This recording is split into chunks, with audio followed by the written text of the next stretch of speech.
Hi everyone, welcome back to PRAKASAM tutorials. In this video, I am going to discuss about conditional density function. In my previous chapter, we have already discussed about probability density function of the random variable. So now here we are going to discuss about conditional density function of the random variable x. The probability density function of the random variable is derivative of the distribution function of the random variable. So similarly, the conditional density function of the random variable x is defined as the derivative of the conditional distribution function of the random variable capital X. So mathematically, and it is given by or defined as small fx of x by y is equal d by dx into capital fx of x by y. Here, small fx of x by y is the conditional probability density function of the random variable x, and capital fx of x by y is the conditional probability distribution function of the random variable x.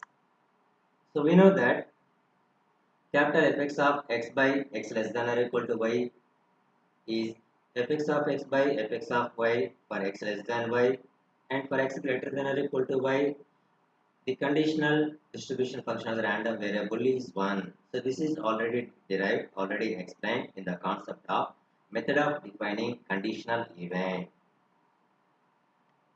And the corresponding density function is given by fx of x by x less than or equal to y is equal small fx of x divided by integral minus infinity to y fx of x dx for x less than y, and for x greater than or equal to y the conditional density function is 0.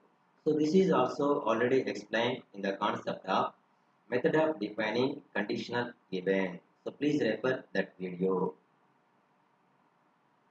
Next, properties of conditional density function.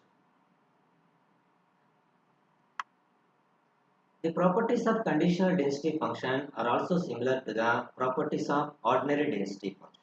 So the first one is the conditional probability density function of the random variable is always non-negative. That is, fx of x by y is always greater than or equal to 0. And the second function, the area enclosed by the conditional probability density function of the random variable x is always equal to unity. That is, integral minus infinity to infinity fx of x by y dx is equal to 1. So we know that from the definition of the conditional density function, the conditional density function of the random variable x is derivative of the conditional distribution function. From that definition, conditional distribution function is equal to integral of the conditional density function. So that is capital fx of x by y is equal integral minus infinity to x small fx of x by y dx. And fourth property is P of x1 less than x less than or equal to x2 by y is equal integral x1 to x2 fx of x by y dx. So these are some important properties of conditional density function of the random variable capital X.